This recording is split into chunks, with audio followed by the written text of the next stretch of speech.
Welcome to Teal House Farm!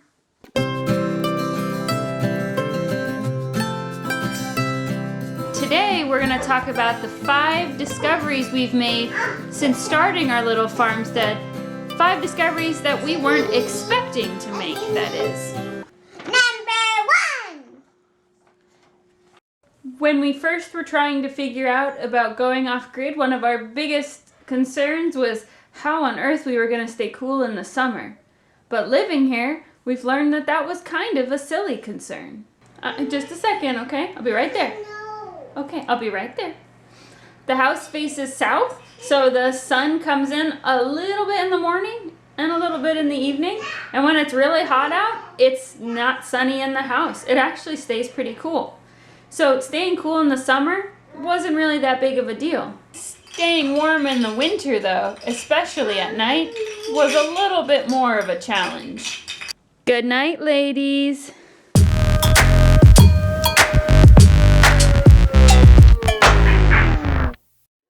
But we kid.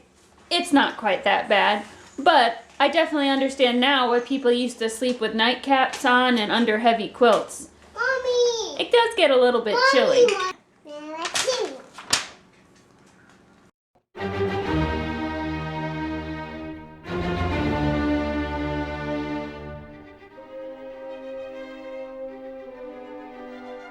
I expected a lot of things when we moved out here as far as bugs went. Big spiders, even maybe mice, because the house hadn't been lived in for a while. But I never thought about the just deluge of ladybugs that we would deal with every day. I sweep up ladybugs every day, like piles of ladybugs.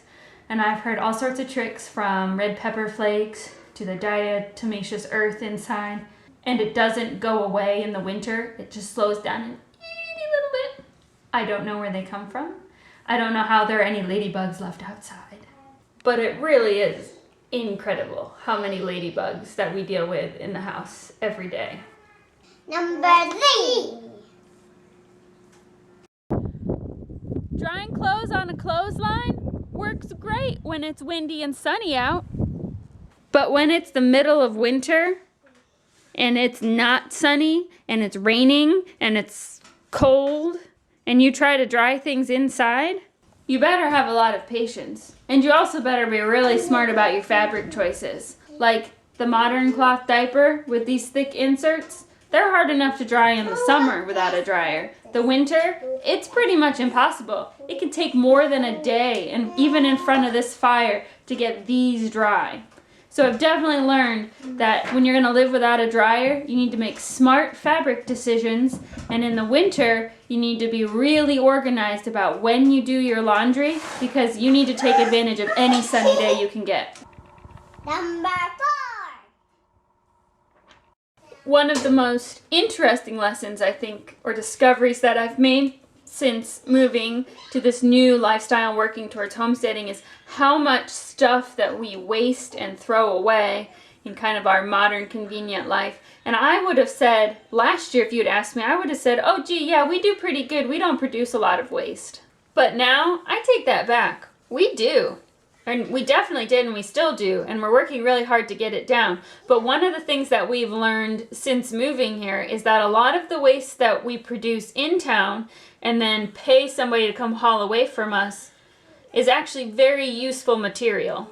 So now, instead of just having one big trash can where I put everything in non-compostable plastic and then throw it away and pay somebody to come haul it, we have things segregated into their usefulness. I have a bucket for compost. I have a bucket for things that the chickens can eat that are not compostable. I do have a trash bucket, but it's itty bitty, and it's really just for plastic packaging. I have things that can be burned. Some of these we can use to start an indoor fire, and then the trash type things just go outside into a burn barrel.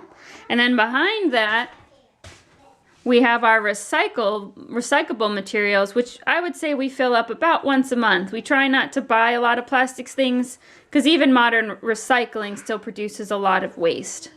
But the most interesting part for me has been a lot of this food waste that we were just throwing away that is actually very useful. We need compost. And when I was gardening in town, I would buy compost. How silly is that I was paying somebody to come haul away my food trash and then going out the next year and buying the composted waste.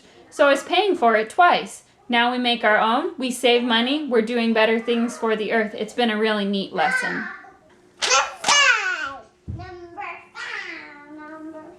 And the last lesson is perhaps the most important one. It's that I can and we can. We can make a difference. We can do things to live a lifestyle that promotes a healthier earth and a healthier us. Kids can, even young kids, do a lot to help. They are very fast learners. As young people, as a young family without a lot of financial resources, we can start a farm. It's slow, it's hard, it can be really frustrating. There's a lot of things we would like to have, like a truck, that we can't do right now, but we can start our farm and we can start living a lifestyle without debt so that in the future, when we want to be able to do more things, when we maybe want to buy a truck or a tractor, that we have promoted a lifestyle that didn't promote debt, and so that we are able to pay cash for those things. And perhaps most importantly, that we can fail, and that failure is not an end, that failure is okay, that's how we learn. It's important for our children to see us not be successful, to see animals die, to see a garden have some of the plants just not make it, and see us learning from those mistakes, to see that failure is just a way to learn how to do it better next time. So if you're needing a little inspiration, if you're needing a little, I think I can't, but I wish I could sort of inspiration, check out this video from Teal House Farm. It totally inspired us, and it will inspire you, because let me tell you, whatever it is that you want to try, you can.